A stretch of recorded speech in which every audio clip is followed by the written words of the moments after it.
У моего мужа был двусторонний гайморит. Он сделал снимок, и на этом снимке был обнаружен гной. С этим снимком он пришел домой. Дома у нас была вот такая вот мазь бальзама короткого панцирия.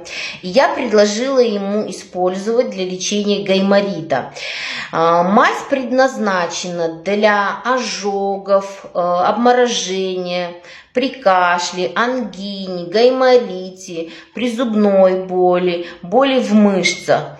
Вот, я ему показала эту мазь, потом сказала, делай турундулы, и на каждую турундулу нужно было обильно смазать этой панцирией, наложить. Потом по очереди в каждую ноздрю вставлять по 15 минут. Так вот, он эти все процедуры делал около 2 недель, и через 2 недели он пошел, сделал повторно снимок. И представляете, на повторном снимке гноя не было.